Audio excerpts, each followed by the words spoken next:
बुलबुल चिड़िया अपने किचन में खीर बना रही होती है। मामा, आप क्या बना रही हैं? बेटा, मैं आपकी फेवरेट चावलों वाली खीर बना रही हूँ। वाह, चावल वाली खीर वो तो मेरी फेवरेट है। जी बेटा, मुझे पता है, इसीलिए तो मैं अपने बच्चों के लिए आज आपकी फेवरेट खीर बना रही हूँ। यम्मी, आज तो बहुत मजा आएगा खाना खाने का। फिर मामा चिड़िया और बच्चे सब मिलकर खाना खाते हैं। बेटा, मैं जंगल जा रही हूँ अनाज लेने। बारिशों का मौसम आने वाला है, उससे पहले पहले हमें अनाज जमा करना होगा। दोनों घर में ही खेलना, घर से बाहर नहीं जाना। जंगल में बहुत ज्यादा शिकारी पक्षी आए हुए हैं। ठीक है मामा, आप जाओ, हम घर से बाहर नहीं निकलेंगे। और फिर चिड़िया जंगल में अनाज ढूंढने निकल जाती है। थोड़ी दूर जाकर चिड़िया को गंदुम की फसल नजर आती है। चिड़िया गंदुम की फसल देखकर बहुत खुश होती है और अपने लिए गंदुम के दाने तोड़ती है और गंदुम लेकर घर चली जाती है। चिड़िया के बच्चे घर में फुटबॉल के साथ खेल रहे होते हैं। चिड़िया अपने बच्चों को इस तरह खेलता हुआ देखकर बहुत खुश होती। चिड़िया ने अपने किचन में सारा अनाज जमा कर लिया था। शुक्र है मैंने बारिशों से पहले पहले सारा अनाज जमा कर लिया। अब मुझे बारिश में बाहर जाकर अनाज नहीं ढूंढना पड़ेगा। 2 दिन के बाद जंगल में मानसून की बारिशें शुरू हो जाती हैं। कौवे जी, मुझे बहुत भूख लग रही है, जल्दी से जाओ और मेरे लिए कोई अनाज ढूंढ कर लाओ। कौवी, सूखे दिनों में मैंने तुम्हें कहा भी था कुछ अनाज जमा कर लो, बारिश के दिनों में हमारे काम आएगा, लेकिन तुम मेरी एक नहीं सुनती। अब इतनी तेज बारिश में मैं कहां से अनाज ढूंढ कर लाऊं तुम्हारे लिए? मुझे नहीं पता, जैसे मर्जी जाओ और मेरे लिए कुछ खाने को लेकर आओ। कौवा बेचारा इतनी तेज बारिश में घर से अनाज की तलाश में निकल जाता है। सारा जंगल घूमने के बाद भी कौवे को खाने के लिए कुछ भी नहीं मिलता। वापिस घर जाते हुए कौवे की नज़र चिड़िया के किचन पर पड़ती है। कौवा तो अनाज और मीठे फल देखकर बहुत खुश हो जाता है।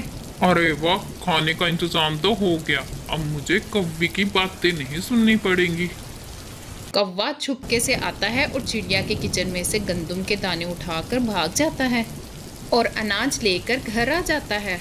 कौवी, ये देखो, इतनी तेज बारिश में मैं तुम्हारे लिए दाना लेकर आया हूँ।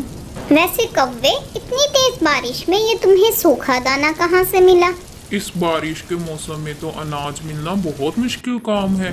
ये तो मैं चिड़िया के किचन से चुरा कर लाया हूँ। चिड़िया ने तो इतना अनाज जमा किया हुआ है, अब रोज उसके किचन से चुरा कर लाया करूँगा। अब हमें खाने की कोई टेंशन नहीं। कौवा और कौवी दोनों मजे से दाना खाते हैं। अरे बच्चों, खिड़की में क्यों बैठे हो? ठंडी हवा लगने से बीमार हो जाओगे, अंदर आ जाओ। मामा, हमें बारिश अच्छी लग रही है, मजा आ रहा है बारिश देखने का। बस मैं आप दोनों के लिए मीठे मीठे फल लेकर आ रही हूँ। खाना खाकर सो जाओ, अंधेरा होने लगा है। मामा चिड़िया और बच्चे मीठा मीठा सेब खाकर सो जाते हैं। रात हो जाती है। अगले दिन जब सुबह होती है तो चिड़िया अपने किचन में जाती है तो देखती है कि अनाज कम है। रात तो हमने सेब खाए थे, तो ये गंदुम के दाने कैसे कम हो गए? शायद मुझे ऐसे ही लग रहा हो। चलो छोड़ो। आज जब रात होती है तो कौवा चिड़िया के किचन में से सेब चोरी करता है और अपने घर ले आता है।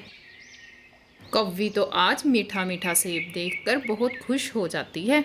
कौवे जी, सच्ची आज तो मेरा मीठा फल खाने का बहुत मन कर रहा था।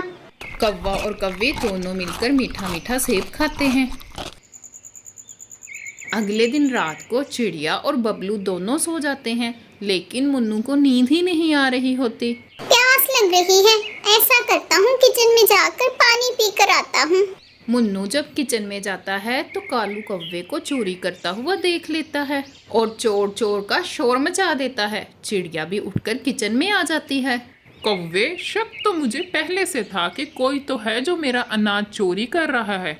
चिड़िया, मेरी प्यारी बहन, मुझे माफ कर दो। मैं आइंदा कभी भी चोरी नहीं करूँगा।